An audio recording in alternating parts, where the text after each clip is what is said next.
Next is desire, wanting to bad enough. And I don't know how to tell you to want to. You have to come up with that. There are two things, however, that I know about desire. First, it comes from inside, not outside. You don't send off for it, although some people try. And second, desire can be triggered. Sometimes it waits and sleeps, waiting for something to happen. And who knows what that trigger, that happening might be. Maybe it's a song, maybe it's a sermon, maybe it's a movie, a lecture, a seminar. Maybe it's a conversation with a friend, a confrontation with an enemy, an event, a day, a bitter experience. Whatever it is, it's good. Sometimes from the bitterest experience comes the greatest awakening. Here is some of my best advice to you. Welcome every human experience. You never know which one is going to turn it all on. Don't keep up the walls. The same wall that keeps out disappointment keeps out happiness. Let life touch you. Don't let it kill you, but let it touch you. It could be the neck touch that makes the day that turns your life around. And here is the last emotion, resolve. Resolve says, I will. Two of the most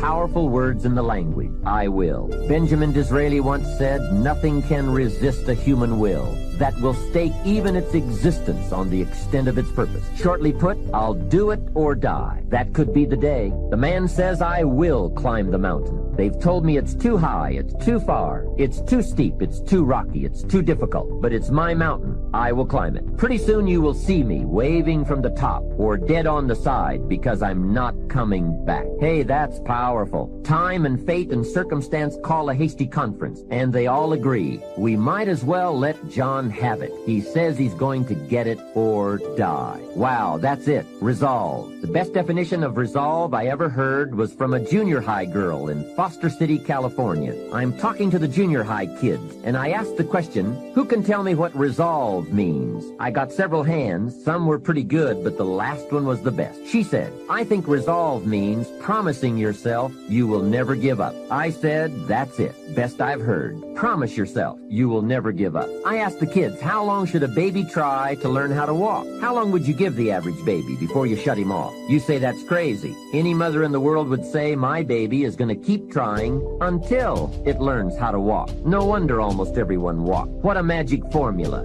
The until formula. Good question. How long are you going to work to make your dreams of wealth and happiness come true? I suggest the until formula. It's the best. Emotions, disgust, decision, desire, resolve. Now let me give you the third part of the equation. That equation that gets results. It's action. Disciplined action. There's a famous line that says, don't just be listeners, be doers. That's it, doers. The whole world loves the doers. That's what makes the wealth and the winning. Doing, disciplined, emotional action. Do you know, to the degree that you are giving, to that degree determines how much you enjoy life, how meaningful your life is. There are things, ladies and gentlemen, I used to do I can't do now. That is unbecoming for the role that I have selected with where I am in my life and what I want to contribute to life. It is inconsistent. I can't do it. Even if I desire to do it, I can't do it. No, because it doesn't fit, because of my vision of myself and the contribution that I want to make to life. Because it's not enough to give the message, you must also be the message. Next thing is that we must give out of a sense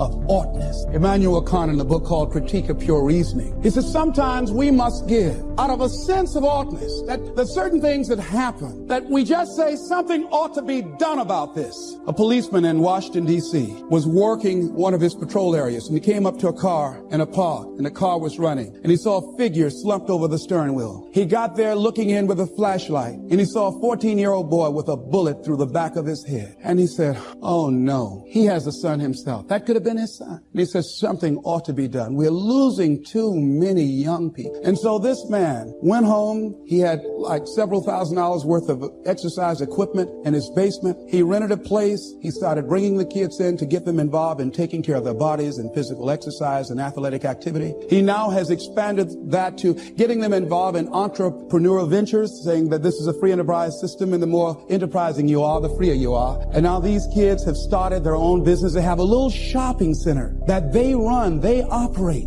they are managing, and they have commercials on radio, and I'm going to be going there doing some training with them. So he decided, because of that event, that I ought to do something. Now, some of the things that's going to happen when you look out and see what can I contribute to, what can I give, I guarantee you, ladies and gentlemen, you're going to have a voice that's saying, it's just no use. It's out of control now. There will be a voice telling you that you'll be wasting your time and wasting your energy and wasting your effort. I say, don't listen to it. Listen to that still small voice that says, I can do something and I ought to do it. We ought to do it. Disraeli said this: nothing can resist the will of a people that will stake even their existence on the extent of their purpose for good. I strongly believe that as we begin to look toward the future, and that as each day we get up in the morning, and be it that you're going to give to make the environment safer for everybody on the planet, be it that you're going to do things to help the sick or the physically disabled or recovering crack cocaine addicts, be it that you want to help and contribute to youth or do something for the homeless, whatever you want to do, if you get up in the morning out of a sense of ordinance and decide that I am an opening for the universe, that life can work through and use me as a channel and as an instrument for change, and each day we get up, we make it our personal business to make a difference in those areas that we're concerned about. How are we going to do it? We don't know, but we know that we can make a difference. God can bring down. He can shut it down. That's why you got to live with a certain amount of humility. I don't care how many skyscrapers you build, how many jets you own, how strong your technology.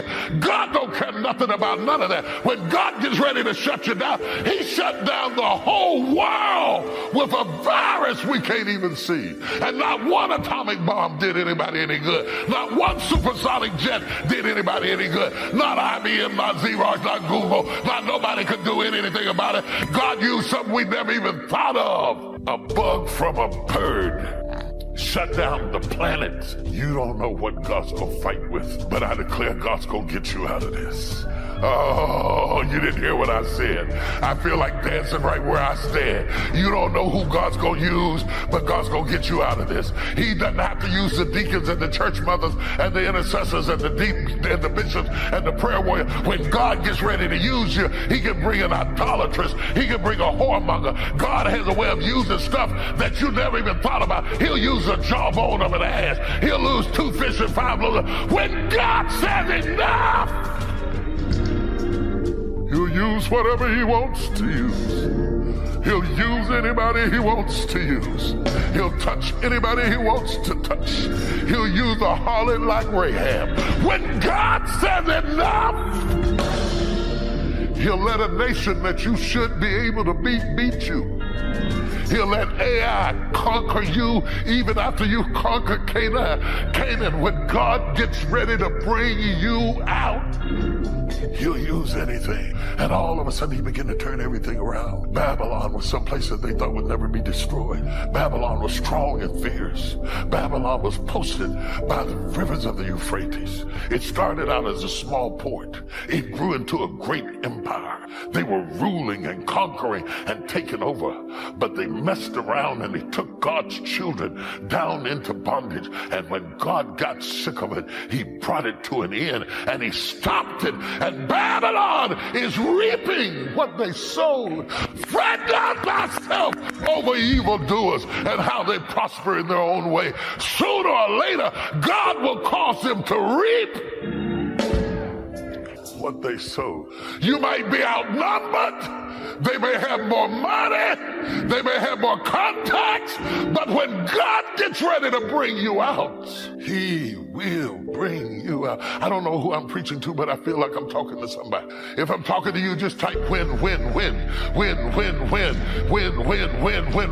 When the Lord turned again our captivity, we were like them that dream. In one moment, the weeping turned to laughter. Then was our mouth filled with laughter and our tongue with singing. The very people who were hanging their harps by the willow trees and weeping when they remembered Zion are now giggling and laughing because God has a win.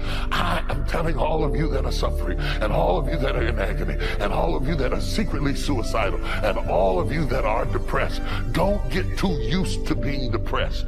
Don't get too used to being down because God owns a win. And when God says win, he will bring it to an end. And the same lips that quivered with tears and the same face that cried itself to sleep and the same person who rolled over and over in agony and couldn't rest at night, God will make you burst out and start laughing. When the Lord turned again our captivity, it was like a dream.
Here's what happened. When you were that little boy or that little girl, at some point you felt those feelings. Prove them right, because there's an end to your life, and it's coming sooner than you think. It goes by like this. Just yesterday, Max was 6 years old in the car wash. He's going off to college next year. Just yesterday, she was 8 months old. Now she's got a boyfriend. Just yesterday, I was a young, cool guy. Just yesterday, me and my girlfriend were walking on the beach. Someday, I'm going to do that. It goes by in a flicker, just like that, in a blink. I don't care how young you are, in a blink. And at some point, it's going to be over.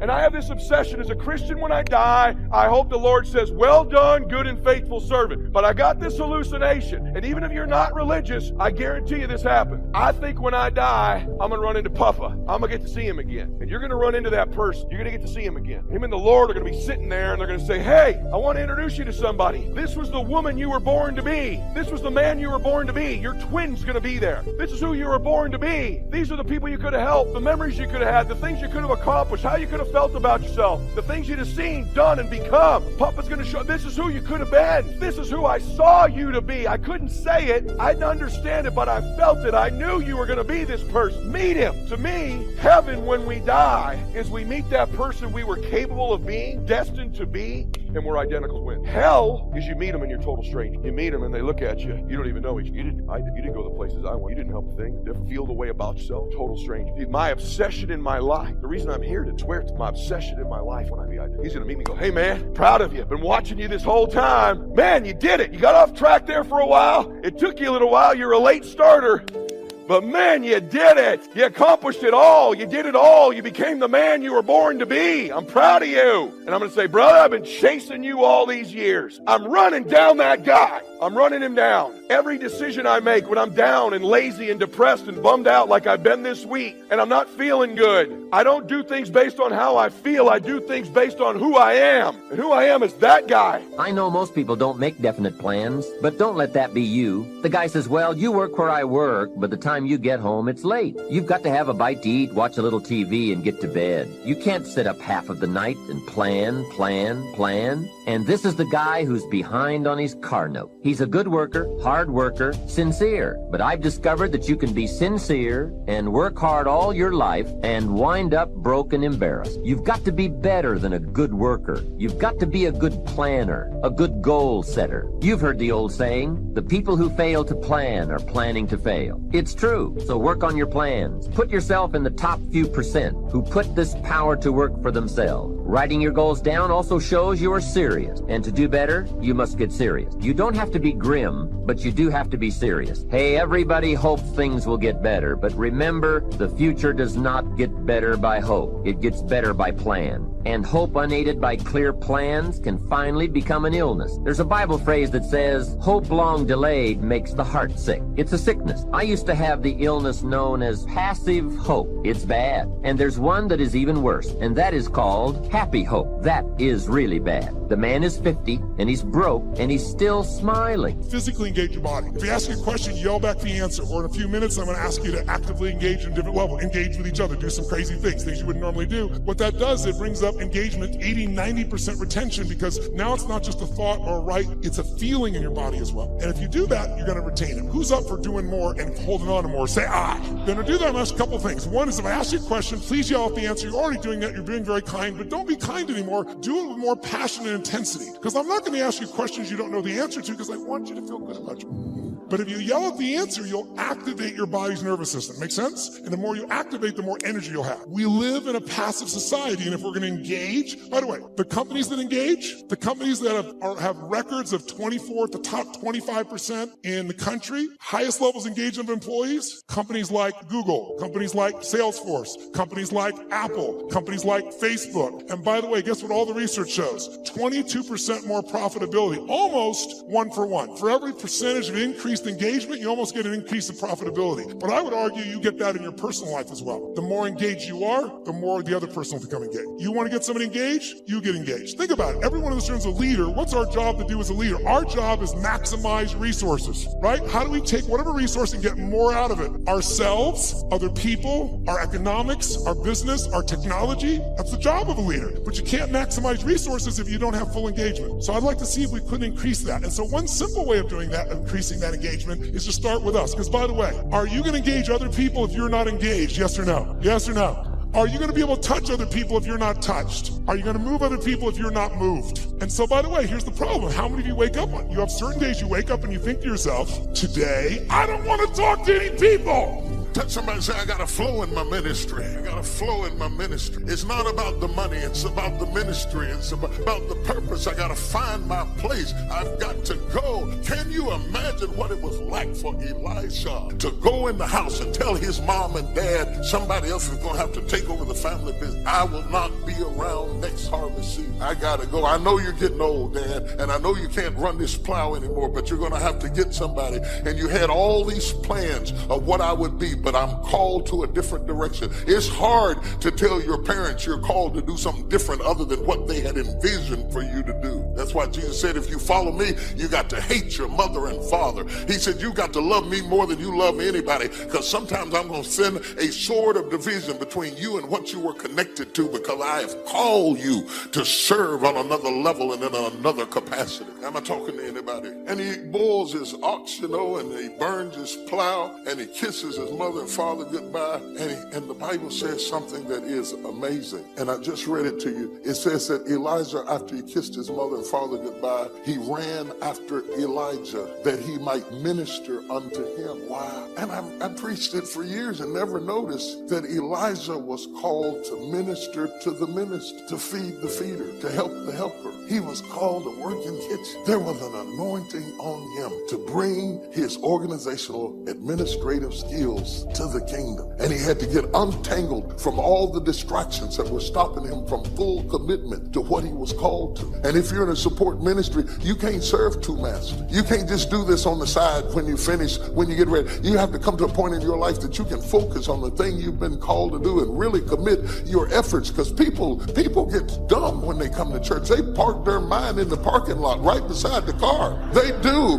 People who are real smart and helpful in corporate America come in church and get spiritual and stupid. They don't bring their technology, their skills, their talent into the kingdom. They melt into a melting pot and they're afraid to be bright. You need to bring your brightness with you. Come here armed with all the stuff that you've been trained to do and lay it down at the altar and say, all that I have, oh God, I lay it before you. And Elijah starts following. He starts following him because as he begins to minister to the minister, he finds three things. He finds him in this order. The first thing he finds is his purpose. I was born to do this. Mom, don't cry. Daddy, you look so disappointed. I'm leaving a managerial position in a secular environment to become a servant in a church. You're going to do what? Yeah, I'm going to follow this man of God around and pour water on his hand. Are you out of your mind? Do you know how much this business is worth? Yes, but do you know how much it's worth to find my purpose? And so sometimes you have to be willing to be a fool for Christ and do something foolish to do something right. He found his purpose, pouring water on the prophet's hand. He did not know that him ministering to the minister was killing the depression that had put the minister in the cave. And without Elijah's ministry would have died in the cave. Like Aaron and Hur lifting up the hands of Moses, there are people who are called to help you look good at what you do. And so even though they're not the ones on the stage, they create the stage that the one stands on. That's the support ministry. Oh, they don't shake your hand at the back door and say, oh, that message changed my life. But if you don't provide the stage, I will fall from the platform, because you are the stage on which you stand.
And so you begin to decide, I'm not going to be denied. I remember, and I was telling someone, and they asked me, would you repeat that again? I was interested in going into broadcasting. I'm a doctor, and that was my key out. I wanted to make my mama proud of me. I was very much appreciative of what she's done for my brother and sister and I. And that was my way out. And I went over to a radio station, asked a guy and told him that I was interested in broadcasting. He looked at me in my straw hat and my overalls. He said, you have any broadcasting background? I said, no, sir, I don't. What do you do? I cut grass. Young ladies asked me what kind of work I do, and I was working on a garbage truck. I say, well, I'm a sanitary technician. He said, we don't have any job for you. I decided that was something I was going to do. I decided I'm unstoppable. I'm going to go up and hit. I'm going to do this. I started going to the radio station every day, developing a relationship with the people that were doing what I wanted to do. And that's what I encourage you to do. Whatever area you want to go in, find people that are doing it the way you want to do it and develop a relationship with them. When I decided to go in this area, I wrote letters to Dr. Norman Vincent Peale, to Zig Ziglar, to Dennis Waitley, all of the giants in this area. And I said, this is something I want to do. I've been following your career. Would you help me? Dr. Norman Vincent Peale answered my letter, did an article on me, wrote about me in the most recent book that he issued, and done many broadcasts about me. I'd wanted to develop a relationship and rapport with those people that were achieving those things that I wanted to achieve. By the same token, I would go to the radio station, and I developed a relationship with the guys. And they used me as an errand boy when they needed some food or someone to go pick up entertainers that came into town. Temptation singing My Girl, Jerry Butler singing For Your Precious Love, Sam Cooke singing Darling You Send Me. I would pick up the entertainers at the airport and driving around in the disc jockeys, big Cadillacs. They didn't have any driver's license, but I was acting like I had some. Every day I used to go home and work on my communication skills, developing myself. It was Whitney Young. He said, it's better to be prepared for an opportunity and not have one than to have an opportunity and not be prepared. Start working and developing yourself now and prepare yourself for what it is that you want, because you expect to get it. And when the disc jockeys were in the control room, I would go in and watch them and develop a trust level, and they would let me stay, and I would watch and observe them working the controls. When you want something out of life, don't worry about how you're going to get it. How is none of your business. The most difficult thing it is to hold the vision. It's to hold the vision. So there I was at the radio station. A guy was on the air and he started to drink by the name of Rock. I was outside the window looking at him and watching. Hungry and ready. Saying, drink, Rock, drink. Pretty soon the phone rang. It was the general manager. I said, hello? He said, Les, this is Mr. Klein. I said, I know. He said, Rock can't finish his program. He's slurring his words. I said, I know. Can you work the controls until one of the other disc jockeys come in? Would you call them? I said, yes, sir. I hung the phone up. I said, now he must be thinking I'm crazy. I called my mama and my girlfriend Cassandra. Said, y'all come out on the front porch and turn up the radio. I'm about to come on the air. I waited about 15 minutes. I called him back. I said, Mr. Klein, I can't find nobody. He said, well, why don't you go in there and work the controls until they get there? And don't say nothing here. I said, yes, sir. I couldn't wait to sit down at that turntable, Mustafa. I said, look out, this is me, LB, Triple P, Les Brown, your platter playing Papa. There were none before me and there will be none after me. Therefore, that makes me the one and only. Young and single and love to mingle, certified, bona fide, indubitably qualified to bring you satisfaction and a whole lot of action. Look out, baby. I'm your love man. I was hungry. If you don't produce, you won't be happy. Here's number 2, good friend. The greatest support system in the world is good friends. You got to work on that. Don't be careless here. Friends are those wonderful people who know all about you and still like you. Here's next, spirituality. I'm not asking you to be a believer. I am a believer that humans are more than an advanced form of the animal kingdom. I'm a believer that we're a special creation. I don't ask you to be a believer, but here's what I do ask. If you are a believer, here's what you must do. Study, practice, and teach. Whatever's valuable to you, study, practice, and teach. Repeat it after me now. Again. Study, practice, and teach. Here's why. It builds the foundation that builds the country, that builds the nation, that helps us to compete among the nations of the world in the 21st century. And this is one of those subjects, to study, practice, and teach. Next, my parents taught, don't miss anything. Don't miss the game. Don't miss the performance. Don't miss the show, the movie. Don't miss the words. We're all inspired by the word. Elton John says she lived her life like a candle in the wind, never knowing who to cling to when the rain set in. You can't miss those lyrics. You can't miss the music. You can't miss the song that nourished the soul. You can't describe how brief and fragile life is much better than that. George Harrison, one of the Beatles, sings, if not for you, the winter would hold no spring. Couldn't hear a robin sing. I just wouldn't have a clue if not for you.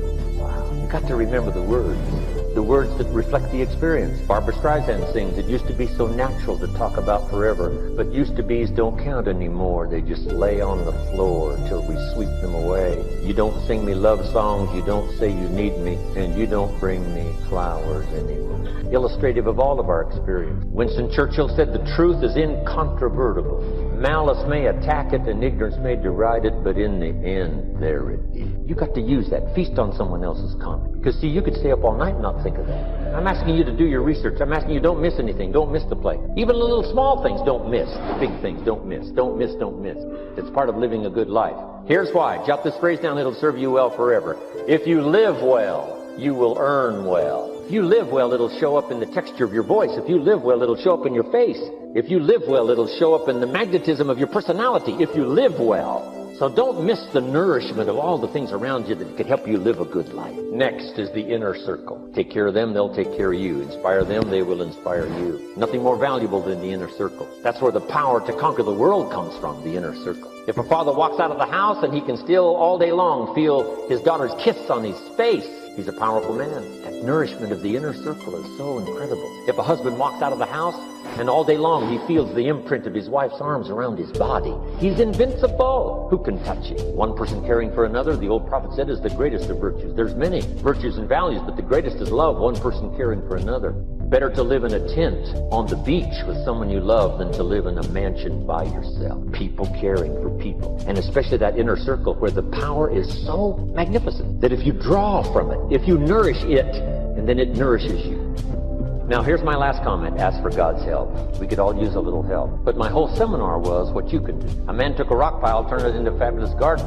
Somebody came and saw it and said, you know, you and the good Lord have this fabulous garden here. The gardener said, I understand your point, but you should have seen it a few years ago when God had it all by himself. The first one is life is worthwhile if you learn. Of course, that's the beginning of being a civilized person. A person of accomplishment is to learn. We go through those early grades in school. Part of the learning process, though, starts right before we go to school from our parents. Mother, father, hopefully. I was very fortunate to have excellent parents who taught me well even before I started school.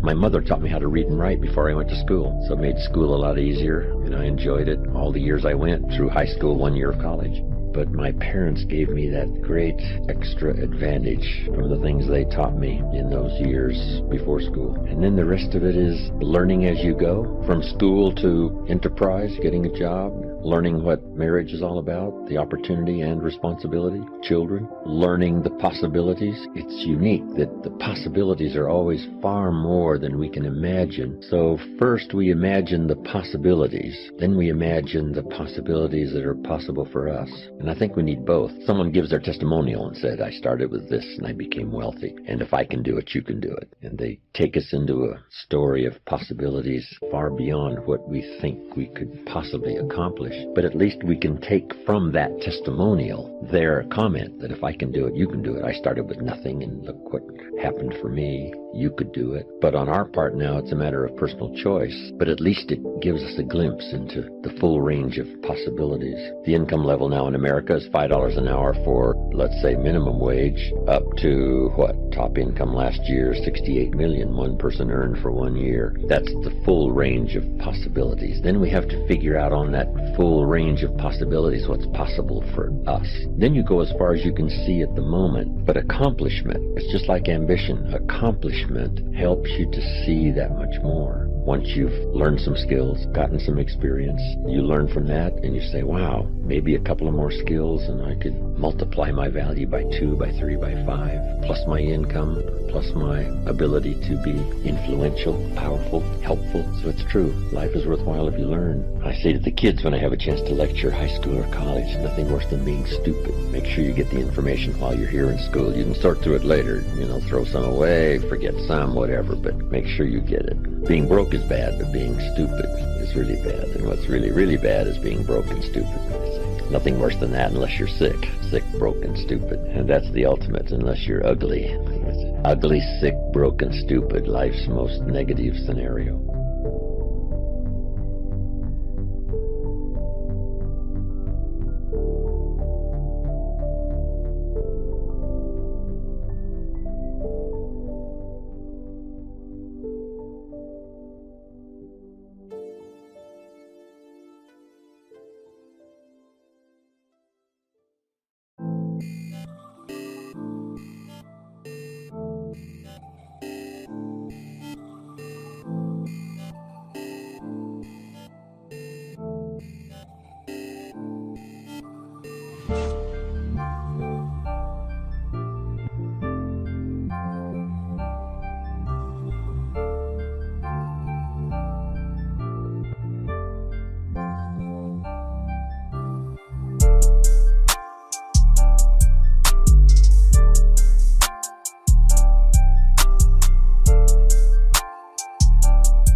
Faith without works is dead. You hear it all the time. You go to church and you learn all these scriptures, but then you don't apply none of them to your life. You're looking at a man who has made the simple application of 3 or 4 scriptures and maxed them out to get here. I maxed out 3, 4 scriptures to get here. I kid you not.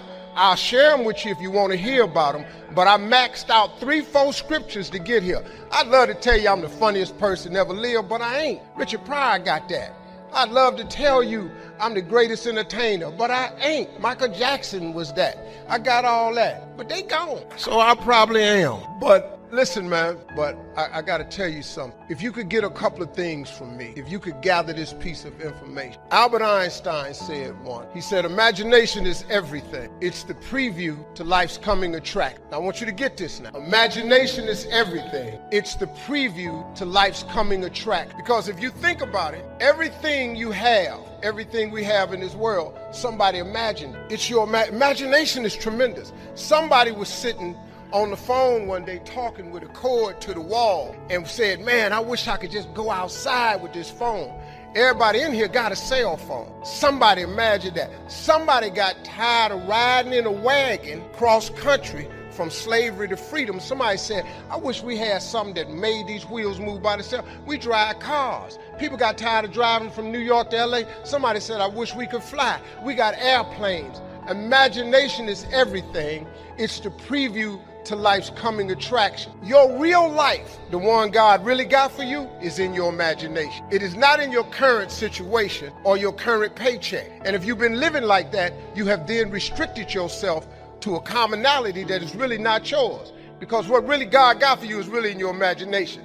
Now, since there's a lot of church folk in here, let me tie that to a scripture, because this is when you really start affecting black folk.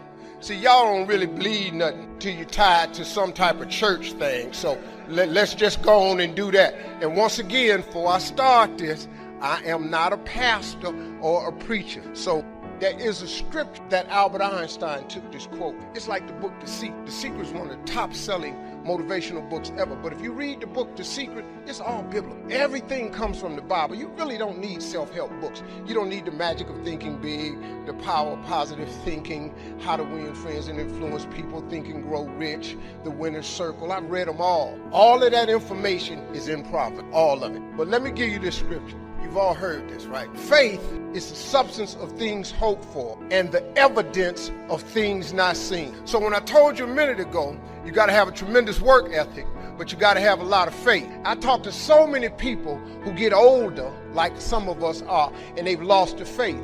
Well, faith is really simple. Faith is the substance of things hoped for. All that means is in the beginning, you just... Now, fear is going to be a player in your life, but you get to decide how much. You can spend your whole life imagining ghosts, worrying about the pathway to the future, but all there will ever be is what's happening here and the decisions we make in this moment, which are based in either love or fear. So many of us choose our path out of fear disguised as practicality. What we really want seems impossibly out of reach and ridiculous to expect, so we never dare to ask the universe for it. I'm saying I'm the proof that you can ask the universe for it. My father could have been a great comedian, but he didn't believe that that was possible for him. And so he made a conservative choice. Instead, he got a safe job as an accountant.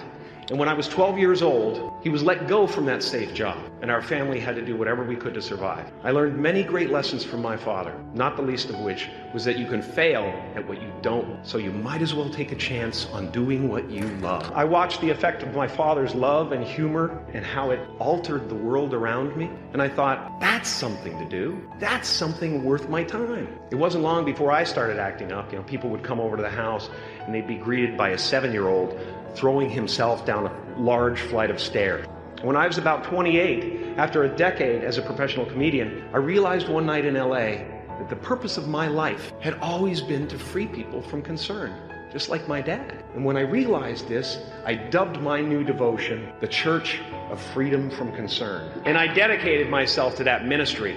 What's yours? How will you serve the world? What do they need that your talent can provide? That's all you have to figure out. As someone who's done what you're about to go and do, I can tell you from experience, the effect you have on others is the most valuable currency there is. Everything you gain in life will rot and fall apart, and all that will be left of you is what was in your heart and got me to the top of a mountain. Look where I am. Look what I get to do. Everywhere I go. I'm going to get emotional because when I tap into this, it really is extraordinary to me. I did something that made people present their best selves to me wherever I go. I am at the top of the mountain, and I was, and the only one I hadn't freed was myself, and that's when my search for identity deepened. I wondered who I'd be without my fame. Who would I be if I said things that people didn't want to hear? Or if I defied their expectations of me? What if I showed up to the party without my Mardi Gras mask and refused to flash my breasts for a handful of beads? But you guys are so ahead of the game. You already know who you are. And that peace that we're after lies somewhere beyond personality, beyond the perception of others, beyond invention and disguise, even beyond effort itself. You can join the game, fight the wars, play with form all you want, but to find real peace, you have to let the armor go. Your need for acceptance can make you invisible in this world. Don't let anything stand in the way of the light that shines through this form. Risk being seen in all of your glory. I enjoy connecting with people and ideas, and you know, I have a mission statement. So every year for probably the past 10 years, I've worked out a mission statement for myself. And for the last few years, the mission statement has stayed the same, and it's been improve lives, right? So when I go into something, I'm looking for how the quality of this piece could potentially improve lives. But it's all along the way. It's when you make the movie and how you're interacting with people in the process. And, the concept of improving lives runs through the center of everything I do. And then I realized that the way to improve lives is to continually improve yourself, right? So with that, every morning when I get out of the bed, I haven't fixed everything in the world yet, so there's always something to do. And in this film, I read an interesting quote for the Siddhartha Gautama, the Buddha. He said that good people have to get out of the bed every day and try to empty the ocean with a ladle, right? And I thought that was, I knew that was profound, and I paused for a second and I said, all right, what the hell is a ladle? As the mentality of how you wake up every day to try to do good in the world. So for me, I'm really driven by continually trying to elevate my mind and elevate my spirit and care for my body, and to be able to love as many people as effectively as possible with this mystery of life that I've been given.